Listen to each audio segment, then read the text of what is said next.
বাহ! আরো কিছুটা প্রাণবন্ত মুহূর্ত ক্যামেরাবন্দি করার আক্ষরিক বাসনা নিয়ে উপস্থিত হয়েছি আপনাদের সম্মুখে। ঘন বর্ষার দিন কবিগুরুর রবীন্দ্রনাথ ঠাকুরের এমন একটি কবিতা মনে পড়ে যায়। এমনই বর্ষা ছিল। বাহ! কি সুন্দর! অপূর্ব! যেমন কণ্ঠ, তেমন কথা, তেমন সুর আর ছন্দ সব মিলিয়ে অপূর্ব পরিবেশ। বাহ!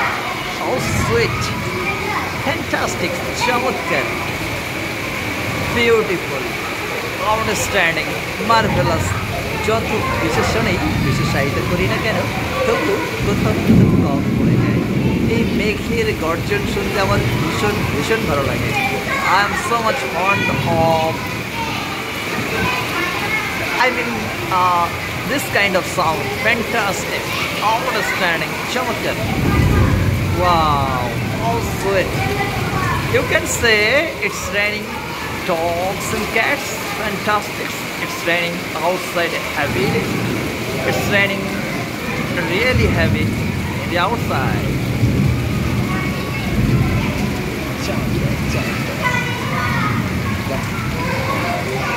কবিগুরু রবীন্দ্রনাথ ঠাকুরের আরও একটি কবিতা মনে পড়ছে। কবিতা ঠিক নয়, কবিতার বিশেষ দুটি লাইন। রিক্ত আমি, সিক্ত আমি, যাওয়ার আমার কিছুই নাই, আছে শুধু ভালোবাসা, দিলাম শুধু নাই। Wow, how sweet! কি মনোমুগ্ধকর আওয়াজ দেখুন। প্রতিটা মুহূর্ত আমাদের কিন্তু উপভোগ করতে হবে, খুব ক্ষণস্থায়ী। একটু জ্ঞানমূলক কথাবার্তা আলোচনা করব।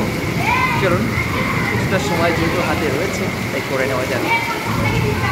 আমরা মানুষ, আর আমাদের সর্বোচ্চ আয়ু হতে পারে 100 বছর, কিন্তু আমি আমার গ্রামের মানুষের এভারেস্ট করে দাঁড়িয়েছি 55 থেকে 65। সে জায়গায় আমি আরও 5 বাড়িয়ে ধরে নিলাম 70। 60-70 বছরের জীবনে আমাদের কত কিছুই না আসে। আসে সুখ, দুঃখ, হাসি, কান্না, খুশি, অনাবিল আনন্দ, যন্ত্রণা, বেদনা, সব কিছুকেই পাড়ি দিয়ে আমাদের পৌঁছাতে হয় জীবনের শেষ প্রান্তে। যেখানে জীবনটাই ক্ষণস্থায়ী, সেখানে জীবনের মান, অভিযোগ, চাওয়া পাওয়া, সেখানে কেন যে আমরা ভাবি চিরস্থায়ী, এটা একদম বোকামি ছাড়া আর কিছুই নয়।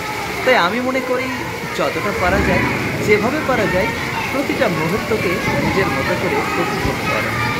ভালোবাসো, অনাবিল আনন্দ ছড়িয়ে দাও, স্নেহ, মায়া, মহব্বত, প্রেম, ভালোবাসার মধ্যে দিয়ে জীবনটাকে উপভোগ করো। দেখবে পৃথিবী সত্যিই সুন্দর, রূপে, রসে, গন্ধে ভরা পৃথিবী। এই যেমন প্রকৃতির কি বিচিত্র রূপ, কখনো বর্ষা, কখনো ঘন বর্ষা, কখনো শীত, কখনো গ্রীষ্ম, আবার 2 মাসের জন্য কোকিলরা আসে বসন্তের আগমনে।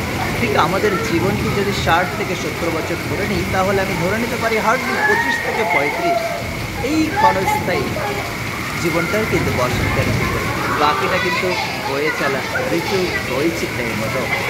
ঋতুরায়ণী, শরৎ, ঋতুরাজ, বসন্ত, হেমন্ত, সব কিছু এক এক করে আসে। তা আমাদের জীবনে কখনো দুঃখ আসবে, কখনো আনন্দ আসবে, কখনো ভালোবাসার মানুষ আসবে, আবার কখন তো আপন ছন্দে তোমাকে ছেড়ে অনেক দূরে চলে যাবে। ভালো থেকো প্রিয়, লাভ ইউ অল।